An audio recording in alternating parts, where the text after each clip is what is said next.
చాలా బాగుందమ్మా, చాలా బాగా చేస్తున్నావు. ముఖ్యంగా నీ డ్రెస్ సెన్స్ చాలా బాగుంది. దయచేసి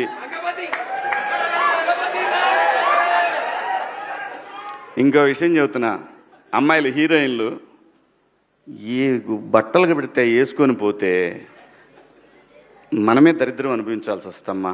ఏమనుకోవద్దు, హీరోయిన్లు అందరూ మీరు అనుకున్నా నాకు పోయేది లేదు, లాగి పీకుతాం మనం, అది వేరే విషయం.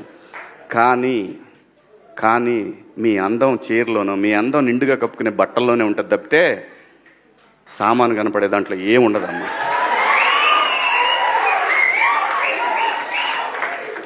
అవి వేసుకున్నంత మాత్రాన చాలామంది చూసినప్పుడు నవ్వుతూ అంటారు, కానీ దేద్రముండ ఎలాంటి బట్టలు ఎందుకు వేసుకుని కాస్త మంచి వేసుకోవచ్చుగా, బాగుంటావు కదా అనాలనిపిస్తుంది. లోపల అనలేము.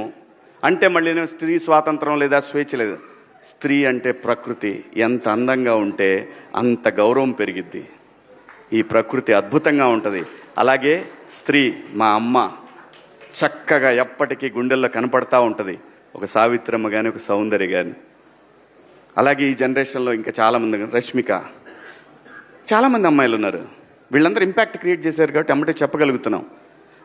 గ్లామర్ అనేది ఒక దశ వరకే ఉండాలా, ఇంతవరకు ఉంటే పర్లా, అది ఇక్కడికి రాకూడదు.